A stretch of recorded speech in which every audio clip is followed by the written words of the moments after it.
ఉద్దానంలోని kidney బాధితులను పరామర్శించేందుకు జనసేన అధినేత పవన్ కళ్యాణ్ బయలుదేరి వెళ్లారు. నిన్ననే హైదరాబాద్ నుంచి విశాఖపట్నం చేరుకున్న పవన్ కళ్యాణ్ నోవెటల్ హోటల్లో బస చేశారు. ఈ రోజు ఉదయం విశాఖ నుంచి ఇచ్చాపురం బయలుదేరారు. కాసేపట్లో ఆయన ఇచ్చాపురం చేరుకుంటారు. మణికంఠ థియేటర్లో కిడ్నీ బాధితులను కలుస్తారు. వారితో మాట్లాడి సమస్యలు తెలుసుకుంటారు. ఆ తర్వాత రోడ్ షోలో పాల్గొంటారు. పవన్ ఇచ్చాపురం టూర్ను విజయవంతం చేసేందుకు నేతలు, జనసేన కార్యకర్తలు విస్తృత ఏర్పాట్లు చేశారు. పవన్ కళ్యాణ్ పరామర్శించబోయే బాధితుల జాబితాను కూడా సిద్దం చేశారు.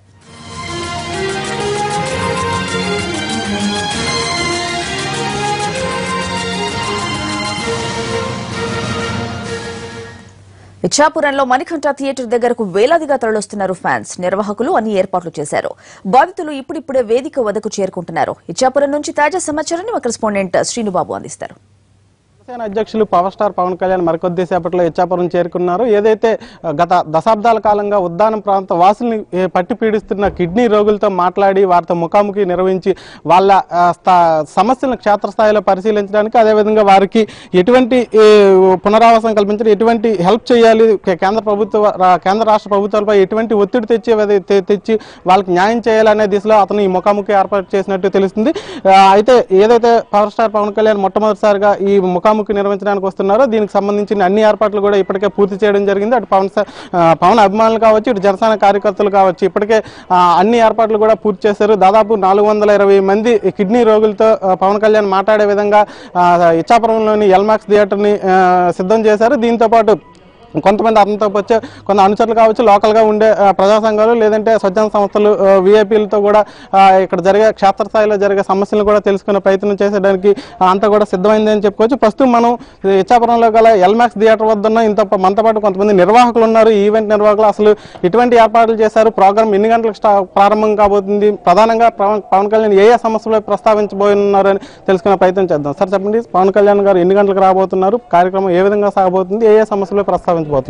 పవన్ కళ్యాణ్ గారు 10-10:30 మధ్యలో ఇక్కడికి వచ్చేస్తారండి. ఇక్కడ మనకి 1.5 అవర్ పాటు మనకి కిడ్నీ పేషెంట్స్ ఇంటరాక్షన్ అనేది ఉంటుంది. దీని తర్వాత ఆయన డైరెక్ట్గా రిటర్న్ హోటల్కి బయలుదేరిపోతారు. ఇక్కడ మనకి ప్రోగ్రామ్ అనేది ఏంటంటే ఓన్లీ మన ఉద్దానంలో ఎప్పటి నుంచో బాధపడుతున్న కిడ్నీ బాధితులు ఎవరైతే ఉన్నారో వాళ్ళతో మాత్రం ఇంటరాక్ట్ అయ్యే విధంగా మనం ఈవెంట్ అనేది ప్లాన్ చేసాం.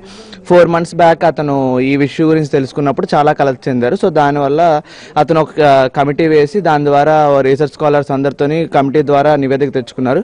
కమిటీ మొత్తం 250 గ్రామాల్లో మొత్తం తిరిగి మొత్తం నివేదిక అంతా సేకరించింది. ఈ నివేదికను అంతటినీ పవన్ కళ్యాణ్ గారు పరిశీలించి ఆయన ఇతర సోర్సెస్ ద్వారా కూడా తెలుసుకున్న దాన్ని బట్టి అతను ఇక్కడ ప్రస్తావించనున్నారు. సో దీంతో ఏంటంటే వాళ్ళతో కూడా ముఖాముఖి వాళ్ళు చర్చించిన తర్వాత వాళ్ళ సమస్యలు ఏంటో తెలుసుకుని దాన్ని బట్టి ఆయన మాట్లాడే అవకాశాలు ఉన్నాయి. అతను ప్రభుత్వం మీద ఒత్తిడి పెట్టి ఎలా అయితే జనసేన కార్యాచరణ అనేది ఎలా ఉంటుంది ఏంటన్నది కూడా ఈ మీటింగ్లో ప్రస్తావించే అవకాశం అయితే ఉంది. మొత్తం ఎంతమంది పేషెంట్స్ దీనికి హాజరు కానున్నారు, మీరు ఎంతమందికి పాసులు జారీ చేశారు, టోటల్గా ఎంతమందికి ఇక్కడ మీరు అకామిడేట్ చేశారు? ఆల్రెడీ మనం ఒక అరౌండ్ 400 మెంబర్స్ వరకు ఇక్కడ అకామిడేట్ చేస్తాం. అంటే పేషెంట్స్ ప్లస్ అటెండర్స్ మొత్తం కలిపి ఆల్మోస్ట్ ఒక 250-300 స్టూడెంట్స్తో మనం ఇంటరాక్ట్ అవుతారు. సో వాళ్ళ దగ్గర నుంచి తెలుసుకున్న వాటి బట్టి వాళ్ళు తన నివేదిక అనేది విడుదల చేస్తారు. అయితే కేవలం కిడ్నీ రోగులతో ముఖాముఖి నిర్వహించడానికి వస్తున్నారు. అదే సమయంలో జనసేన అభిమానులు కావచ్చు, పవన్ కళ్యాణ్ అభిమానులు కావచ్చు, జనసేన కార్యకర్తలకు వచ్చి కూడా భారీగా తరలి వచ్చే అవకాశం ఉంది. వాళ్ళ గురించి మనం ఎటువంటి చర్యలు తీసుకున్నాం, అదేవిధంగా తిరిగి వెళ్లే మార్గంలో ఏదైనా రోడ్ షో లాంటిది ఏదైనా ప్లాన్ చేశారు?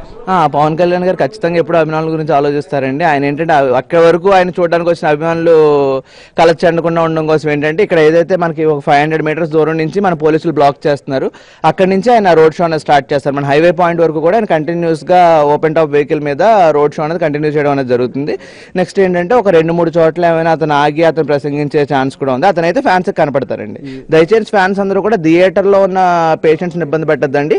ఆయన ఖచ్చితంగా వెళ్లేదారిలో రోడ్ షోకి వచ్చినప్పుడు మీకు ఖచ్చితంగా కనిపిస్తారు. దాదాపు రోడ్ షోలో ఎంతమంది పాల్గొనే అవకాశం మీరైనా అంచనాకు వచ్చారా దానిపైన? లేదండి, ఆయన ఫ్యాన్స్ అన్నది మనం అంచనా వేసే సంఖ్య అయితే కాదండి. ఎంతమంది వచ్చినా సరే పోలీస్ శాఖ వారు అయితే సిద్ధంగా ఉన్నారు. దయచేసి ఫ్యాన్స్ అందరూ కూడా పోలీస్ శాఖ వారికి, ఆర్గనైజర్స్కి మాత్రం సహకరించండి. ఏదేమైనప్పటికీ ఏదైతే కిడ్నీ రోగులతో మాట్లాడడానికి ముఖాముఖి కార్యక్రమం ఏర్పాటు చేస్తాం, ఖచ్చితంగా పూర్తి స్థాయిలో మొత్తం ఎంతమంది అయితే కిడ్నీ రోగులు వస్తున్నారో వాళ్ళందరితో కూడా విడివిడిగా పవన్ కళ్యాణ్ మాట్లాడబోతున్నారు. ఏదైతే దశాబ్దాల కాలంగా పట్టి పీడిస్తున్న కిడ్నీ సమస్య ఖచ్చితంగా ఒక పరిష్కారం చూపే దిశగా పవన్ కళ్యాణ్ అడుగులు వేయబోతున్నారు. దీనికి జనసేన కార్యకర్తలుగా, పవన్ అభిమానులుగా మేమందరూ కూడా బాసటగా ఉంటాము. అదే సమయంలో ప్రేక్షకులను కూడా అతని అభిమానులను కూడా నిరుత్సాహపరచకుండా వెళ్లే మార్గంలో రోడ్ షో కూడా ఏర్పాటు చేయడానికి మేము ఏర్పాట్లు చేశామని చెప్పడం జరుగుతుంది. ఇది ఇక్కడ తాజా పరిస్థితి. కెమెరా పర్సన్ సురేష్తో శ్రీనిబాబు, ఎన్టీవీ, శ్రీకాకుళం జిల్లా.